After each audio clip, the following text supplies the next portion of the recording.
the singing chef. That we make you sing and your taste buds wet. All we want for you to see is how we living in a blessed country. Yeah. Hey, welcome to the world of the singing chef. Hi, I'm Eon John, your singing chef. So, and we're doing the singing chef show. Beautiful. Here in Guyana, we're coming to you live. Okay, beautiful. So what we're going to do today is I want to change things up. And I looked through my yard, I looked through my refrigerator, and I had a whole lot of beef, like chunks left from like some of the big fillet steak and sirloin. So I just combined all these little bits because you got to shape the steak, otherwise you're not being professional. So anyway, a lot of beef. And so what we're gonna do today is we got a lot of bok choy. It's really cheap in the market. Yeah, right? So we're gonna be doing bok choy beef stir fry. Right, so and I got all my ingredients here. I got beef stock, sugar. That's the cornstarch that's gonna actually thicken the sauce, but I'm gonna put in a little bit of water. So it's the best way to do it. Otherwise, you don't get like little lumps in it, which could be really terrible. Onions, orange peel, and orange peel really good for your stomach. You can make a tea out of this, and it just will soothe your stomach. It's a beautiful thing. That's why when in the old days, when grandmother peeling the orange, she just make it like the long strands and everything, and then she used to take, guess what she used to do with it? Just hang it up, and then you got something beautiful that's really nutritious for your body.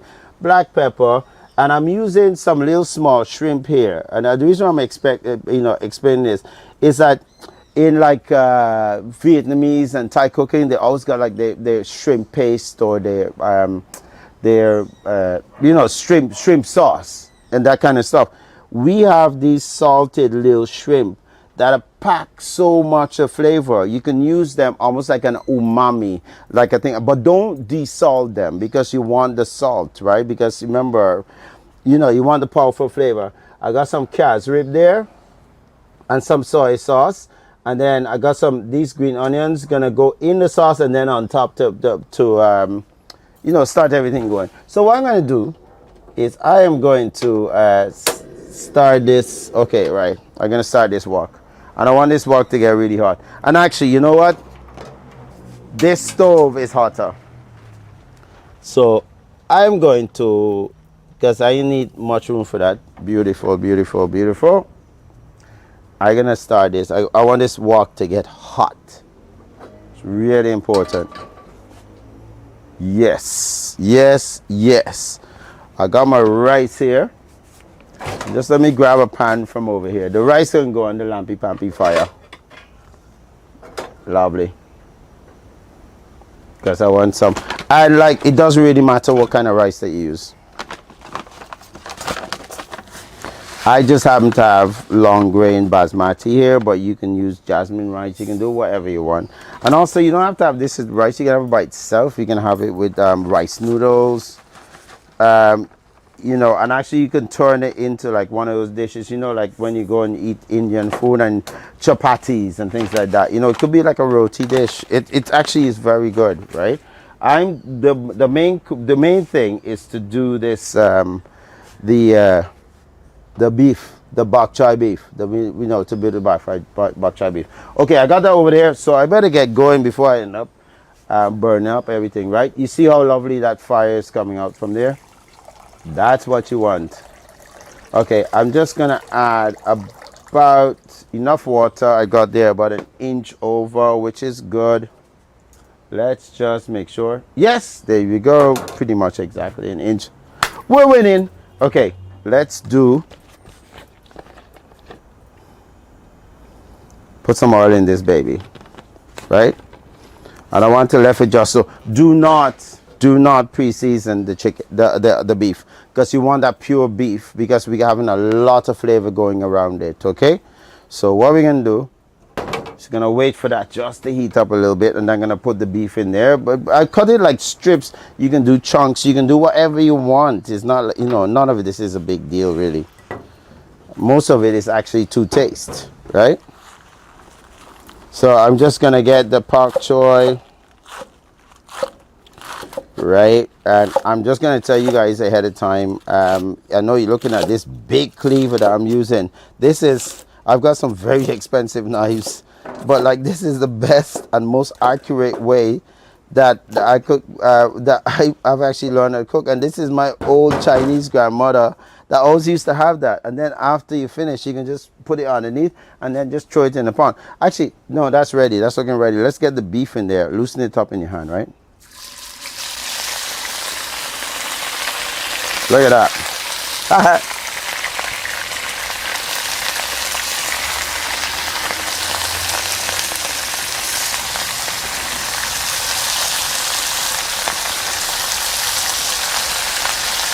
Look at that. Right. Just let it go around. I want that just to seal. Right?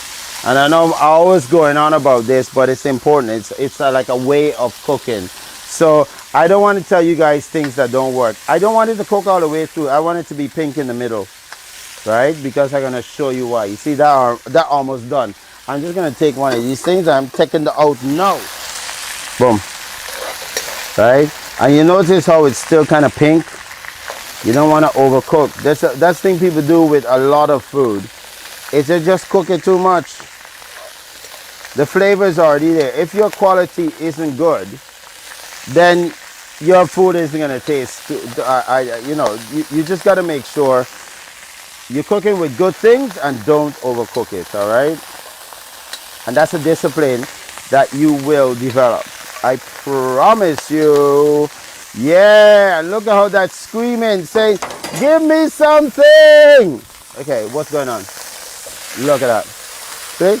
All that beef goodness and everything like that. We're not letting that go. We're going to put in our tomatoes, our onions. Sorry. No, what's wrong with my head? I'm going to put the little shrimp that I'm talking about because I want that to flavor. Surf and turf, it's called, right? And this is like a normal term when you do it in the cooking, right? So that shrimp is just going to give this kind of umami kind of flavor to everything, right? You're never going to taste it, right? But that's the secret to a lot of English cooking. Surf and turf. One from the land, right? And one from the sea, okay, or the water. Loads of garlic. Don't mess with garlic. I love garlic, so just use up plenty garlic and let it all just cook off. And then you can already smell this flavor. You're going, oh my gosh, I want to get into that. What is that? What's that going on? What's going on there?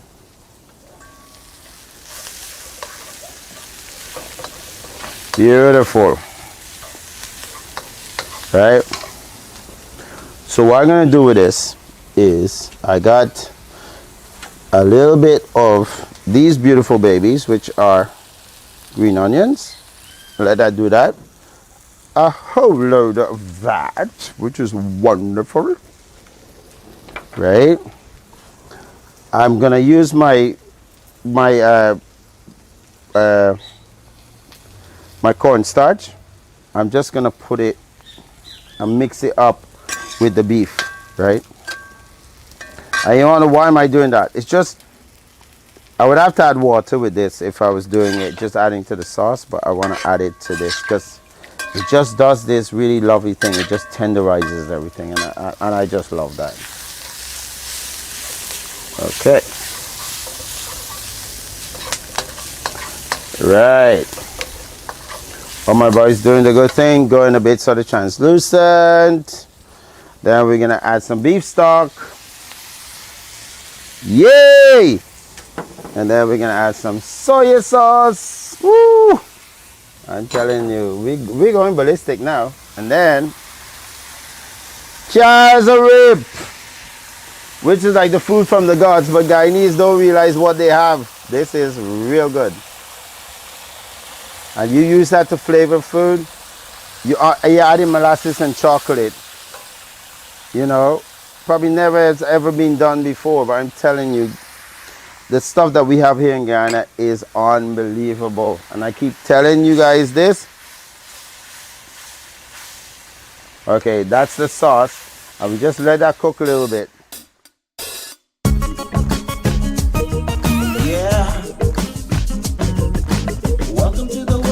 the singing chef. We gonna make you sing and you taste buds wet. From the Pomeranian River to East Coast, Maurice to the eastern shore to Georgetown City. I can Winnie what the port to the hinterlands. From the Quarantine River to Lindentown. All we want for you to do. And look guys, look how beautiful my thing is like cooking in there. Let me just taste this. They're not enough for me. I'm gonna add some more black pepper to that. You can add bell pepper, wiri sauce, all kind of stuff. Wiri, pepper and everything like that. But I'm doing a mild version, but I want full flavor. And you see how dark that is? That is the casrip and soy sauce, right? Which I know a lot of people, casrip comes from the bitter cassava, right? And a lot of times that people don't know much about it because it's kind of hard to kind of like export, because this thing it's got so much flavor, and it's got like molasses, it's got cinnamon, it's got so many things with, and you don't even add any sugar, and everybody thinks you're adding. But I want this, so this is like a really good hoisin sauce, you know, like in like Chinese kind of hoisin sauce, but we're doing it like a South American version, like, you know, like the mole. But this is our version of this kind of thick dark sauce, right? Which is casrip. It's so good. Oh my gosh, crazy. I can talk about it forever, but I'm not going to. We're gonna get on with the rest of it, right? My rice is doing it very, very nice. I just want plain rice because that's gonna be so flavorful, right? Got a little bit more green onions.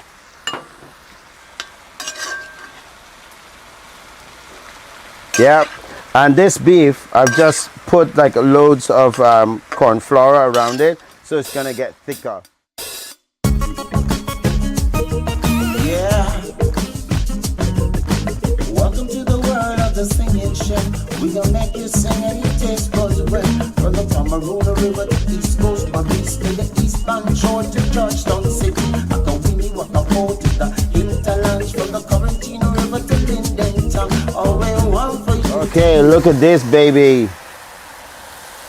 I'm gonna just add a little bit of water to that, and look how beautiful this brown sauce is coming out.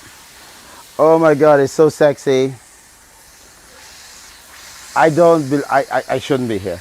Okay. It's lovely. Oh my gosh, look at this velvety. It's like velveting chocolate. And casrip gives you this. I'm telling you, it's on the level of the moles and some of the other sauces that people have just basically constructed from really beautiful things that were natural in their country. And this is what we are doing. Okay, so what I'm going to do is one by one, I'm going to put the beef back in there. Right? Watch. Remember this beef, we cooked first and then I marinated with I put the corn flour over it, and that's basically it. But this beef now, when it cooks in this sauce, it's going to thicken the sauce, but because it's been sealed, it's going to have like corn flour around it, right? And this is where we're crossing, you know, Chinese cooking, they use this type of technique quite often. So at the end of this, you're coming out with a very, very almost professional product, right? And look how silky that is coming out. Look at this. Look at that, dude. I haven't even, the thing ain't even cooked yet, right? I'm gonna put in like a great big pinch of sugar because it needs it, right? And that's our flavor. That is proper stir-fried chicken, stir-fried beef. And let me just taste it. It's not finished yet, but I can see what. You know what? I think it actually needs, I need to put more black pepper, which is the rest of that. And I need to add a little bit more of the sugar that I had here. So I measure out rightly. So that is 1 big tablespoon of sugar. And that needs to just do its thing. And you see how this sauce is nice and thick, look. Right? But imagine if you could do Chinese food right in your place there, like that. Perfect. Perfect, perfect, perfect. Okay, so we just gotta wait for the rice to finish. But before everything goes awry, we have our pak choy. What's the last thing we're gonna put in there? Just put it in and you mix it in. Oh yes, all right, okay.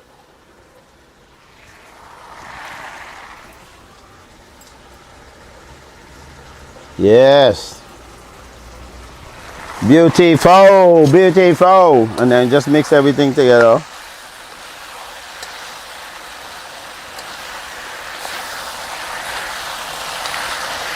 And look at this, my friends. Bok choy beef stir fry. And look at that. That is a beautiful thing to behold. Look at that. Oh my gosh. And you don't need to cook that for too long. I'm going to turn this stove off while I finish this. Watch. Yes. Yes. Yes. That says yes to me. Look at that. Look at that. Look at that. Beautiful.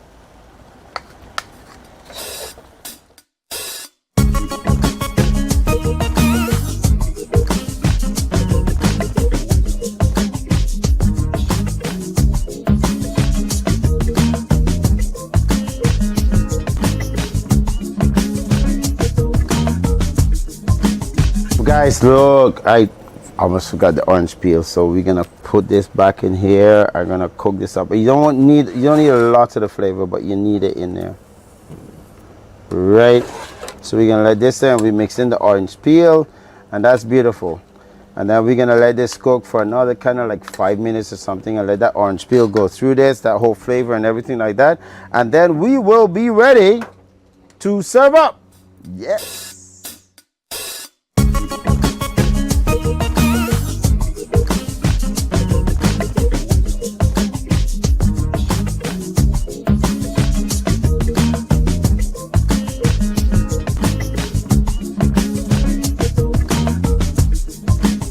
Guys, so we are ready with our bok choy beef, our Guyanese bok choy beef, and we are going to serve this baby up. Yeah. Okay. There we go. Just did ourselves a little ricey on the side. There you go. Lovely.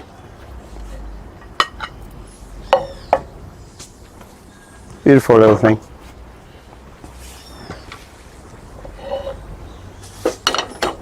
Now we're gonna get some of this luscious beef,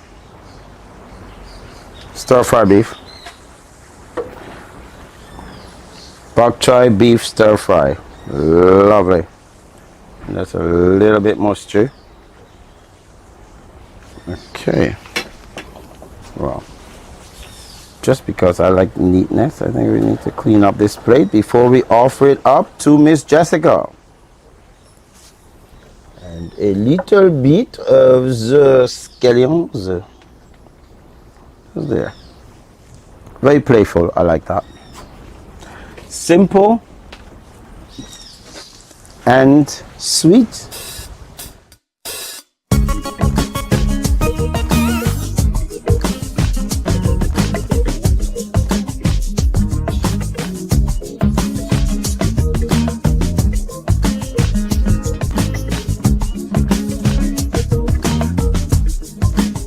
Okay, so now let's just put this right in place because we got a right person, Miss Jessica, that's gonna come up here and she's gonna do the taste factor. Hi everybody. Hi Miss Jessica. How are you? Lovely to see you. Okay. Well, what I'm very excited about. What are you excited about? Well, the thing is that casrib is such a great ingredient, yet we only use it for pepper pot. And it's a typical, beautiful Good point. Guyanese ingredient that's uniquely Guyanese.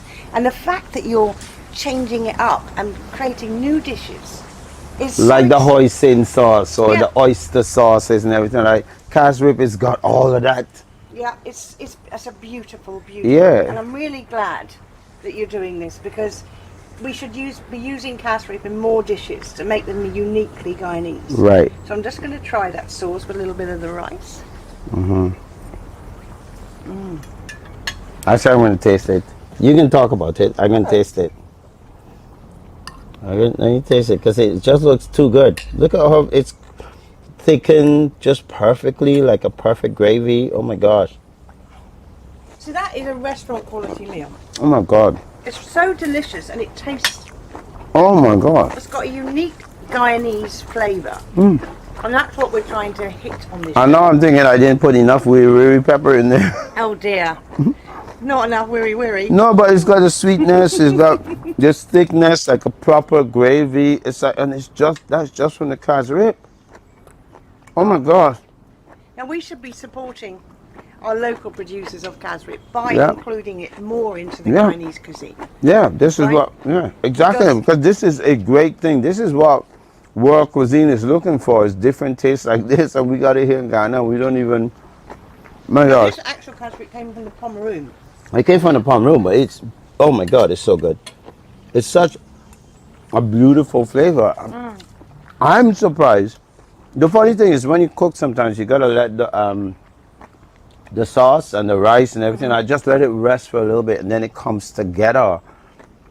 And this went to another level compared to what I actually put together, and I thought I was gonna do. Oh my gosh. And just simple, like the beef and the bok choy, that's all tenderized, it's no problem. But the real winner here is this sauce. Oh my god. Casrip is a winner. Really is. I agree. Oh my god. It'll take the place of all the hoisin and the bean sauce and the oyster sauce and all this kind of stuff. We got casrip. Oh my god. It's got so many different qualities. Anyway, guys. Ow! Me and Miss Jessica are just going to tell you guys, thank you very much for tuning in. Thank you to TBM, and thank you to Adaiki, and basically Sachin, and like so many people that really put a lot of effort, behind all this, and we really appreciate it. And we're going to keep doing this.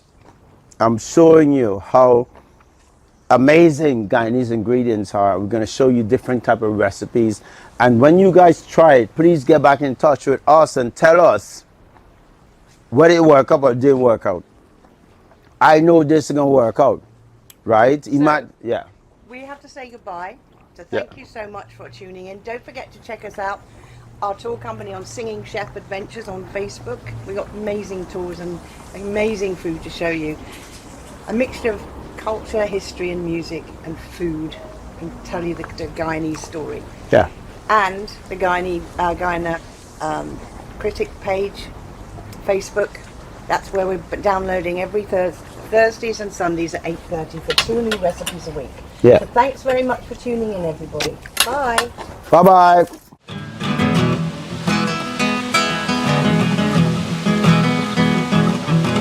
Sitting in the water, but just a bit. Hold on a second.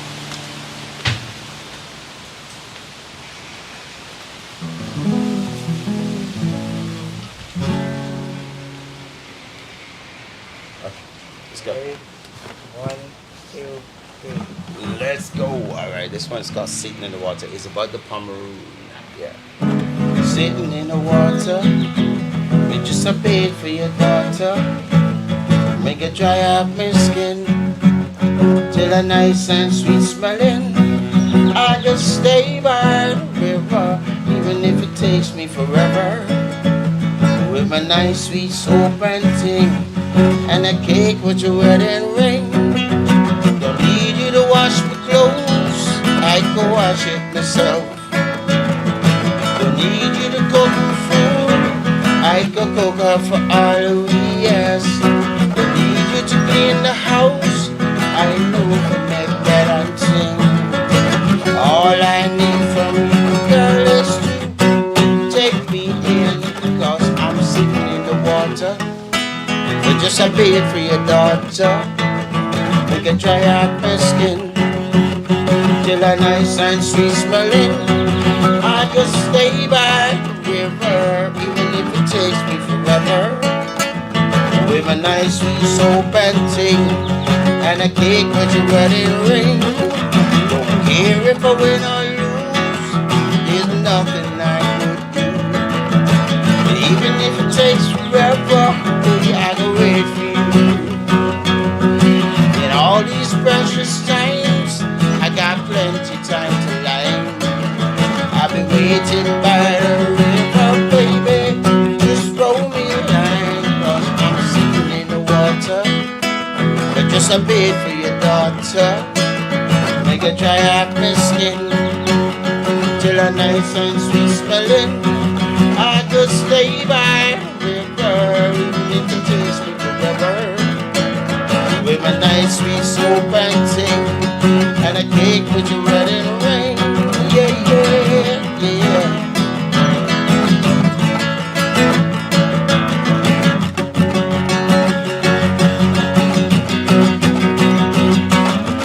Don't care if I win or lose, there's nothing I can do. Even if it takes forever, baby, I'll wait for you. In all these precious times, I've got plenty time to lie. I've been waiting by the river, baby, just throw me a line, 'cause I'm sitting in the water, but just a bit for your daughter. Make it dry up my skin till a nice and sweet smelling. I just stay by the river, even if it takes me forever. With my nice sweet soap and ting, and a cake with your wedding ring. I'm just sitting in the water, it's just a bit for your daughter. Make it dry up my skin till a nice and sweet smelling. I just stay by the river, even if it takes me forever. With a nice sweet soap and ting, and a cake with your wedding ring. Yeah, yeah.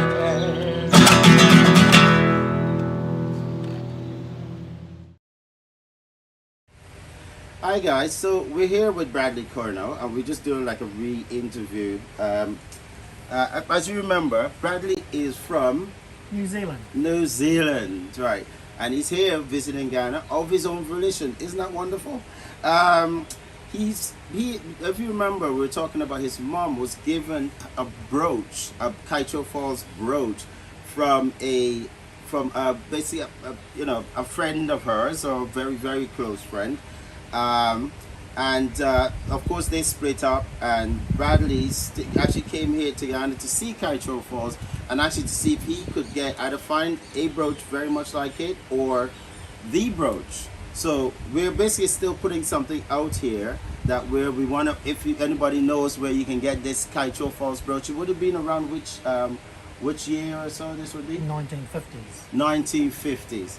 So there it is, guys. So, well, Bradley, we're just gonna tell me a little bit of your impressions. You saw Kaito Falls, just give us a little roundup of how you feel, and and on this stay, like in general. It doesn't have to be too specific.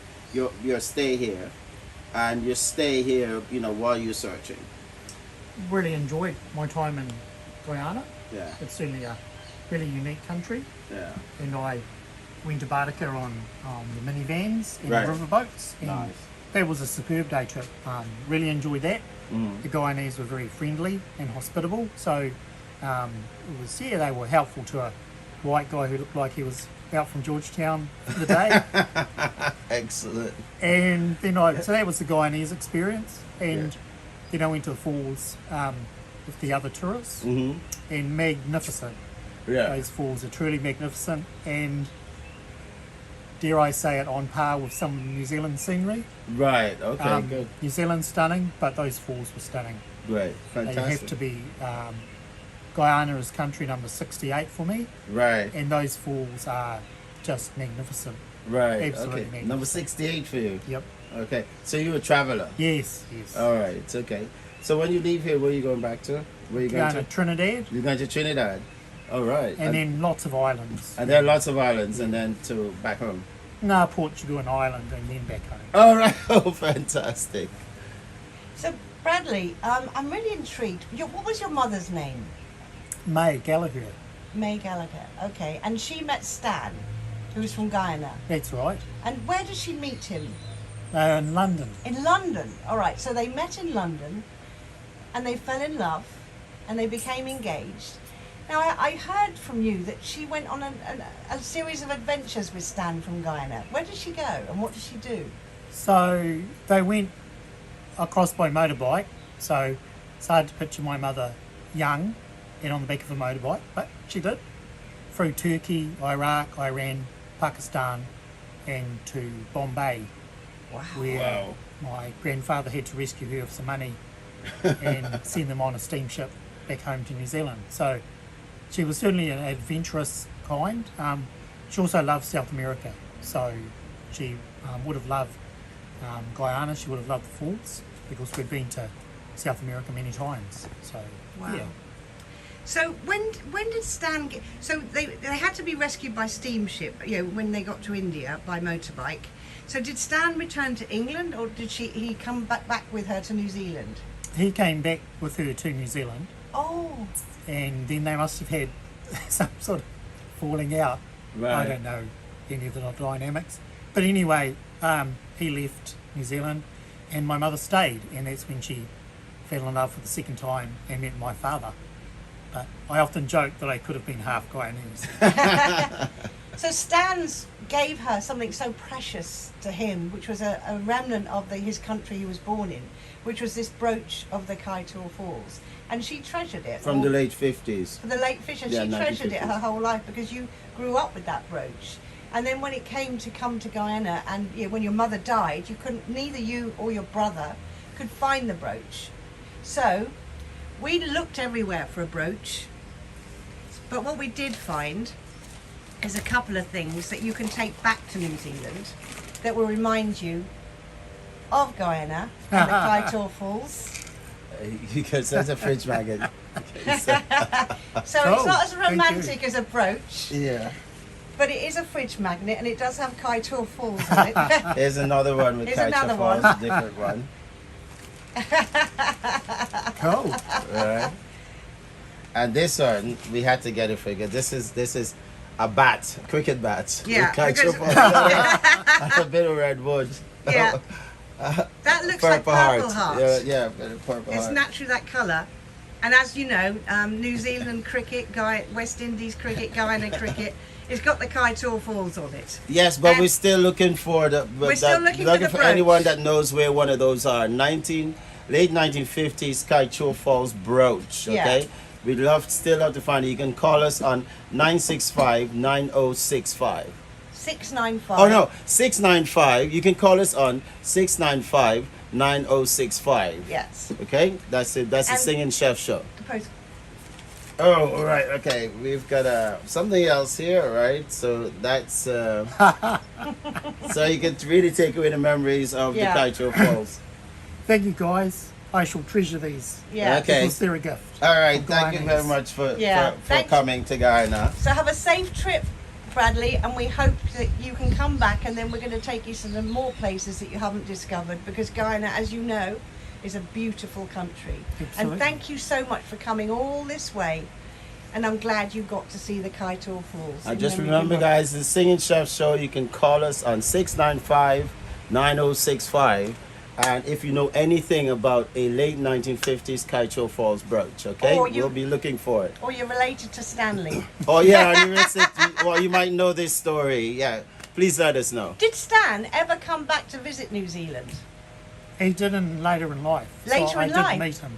You when did he meet was- him? when he was in his 70s. Yeah, Wow, so he still held the torch for your mother, you know. 10 years ago. Yeah. Wow. Oh. Okay, well, let's hear it for, for your mother and Stan. Lovely love story. Bye. Bye.